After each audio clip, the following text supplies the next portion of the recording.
Betting apps వ్యవహారంపై పూర్తిస్థాయి దర్యాప్తు చేసేందుకు రాష్ట ప్రభుత్వం సిట్ ఏర్పాటు చేసింది.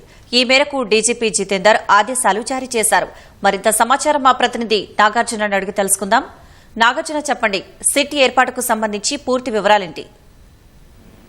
ఇటీవల బెట్టింగ్ యాప్స్ పై పూర్తి స్థాయిలో రాష్ట్ర వ్యాప్తంగా దీనిపై ప్రత్యేకమైన చర్చ జరుగుతున్న వేళ ఇటీవల ముఖ్యమంత్రి రేవంత్ రెడ్డి కూడా మొన్న అసెంబ్లీలో ఈ విషయాన్ని ప్రస్తావించారు. దీని మీద ఎటువంటి చర్యలైనా తీసుకునేందుకు సిద్దమయ్యామని చెప్పేసి అన్నారు. అందులో భాగంగానే ప్రత్యేక దర్యాప్తు విభాగాన్ని ఏర్పాటు చేస్తామని, సిట్ని ఏర్పాటు చేస్తామని ఆయన అసెంబ్లీలో చెప్పారు. అయితే 2 రోజుల తర్వాత అంటే నిన్న దీని మీద ప్రత్యేక దర్యాప్తు బృందాన్ని ఏర్పాటు చేస్తూ డీజీపీ జితేందర్ ఆదేశాలు జారీ చేశారు.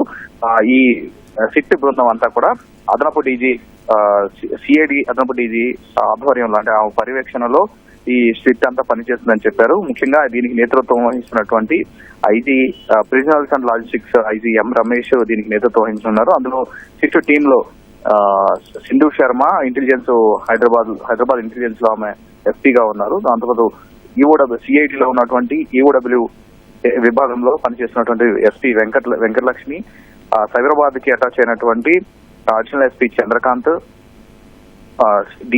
ఈఓడబ్ల్యూ సిఐడిలో ఉన్నటువంటి శంకర్, వీళ్ళ 5గురిని కూడా ఈ సిట్ బృందాన్ని కేసు దర్యాప్తు చేయాల్సిందిగా వాళ్ళని నియమించడం జరిగింది. అయితే ఇప్పుడు 2 పోలీస్ స్టేషన్ లో నమోదైన కేసులు, పంజాగుట్టలో 11 మందిపై కేసు నమోదైంది.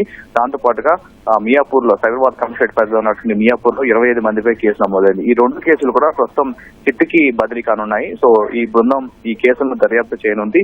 ఇందుకు కావాల్సినటువంటి అన్ని ఏర్పాట్లు సంబంధించినటువంటి అన్ని ఏర్పాట్లు పూర్తి చేయాలని చెప్పి డీజీ ఆదేశాలు జారీ చేశారు. అయితే వీళ్ళ 5గురితో పాటుగా వీళ్ళకి కావాల్సినటువంటి అడిషనల్ సపోర్ట్ ఏవైతే ఉన్నాయో, అంటే ఇందులో ఫైనాన్షియల్ కి సంబంధించినటువంటి వివరాలు ఉంటాయి కాబట్టి ఫైనాన్షియల్ ఎక్స్పర్ట్, న్యాయపరమైన చిక్కులను తీసుకునేందుకు లా ఆఫీసరు, ఒక ఆడిటరు, ఫోరెన్సిక్ ఇన్వెస్టిగేషన్ స్పెషలిస్ట్, ఇంకా ఎవరైతే కావాలో వాళ్ళని, ఎవరైతే ఈ కేసుకు సంబంధించినటువంటి రిక్వైర్మెంట్ ఉందో వాళ్ళని తీసుకోవాల్సింది సిఐడి ఏడీజీ పర్మిషన్ మేరకు, అంటే ఆమె అనుమతి మేరకు కావాల్సినటువంటి సామాగ్రిని కావచ్చు, కావాల్సినటువంటి మ్యాన్ పవర్ ని తీసుకోవచ్చు, ఎలాంటి అధికారిని కావాలన్నా తీసుకోవచ్చు అని ఈ సిట్ కి అన్ని అధికారాలు కూడా జారీ చేయడం జరిగింది. దాంతో పాటుగా దీనికి సంబంధించినటువంటి విదేశాలకు సంబంధించినటువంటి విషయం కావచ్చు, మనీ ట్రాన్స్ఫర్ కి సంబంధించిన జిఎస్టీ అథారిటీస్ గతంలో చేసినటువంటి కొన్ని కేసులకు సంబంధించినటువంటి వివరాలన్నింటి కూడా సేకరించి సిట్ బృందం అంతా దర్యాప్తు చేస్తున్నట్టుగా తెలుస్తుంది.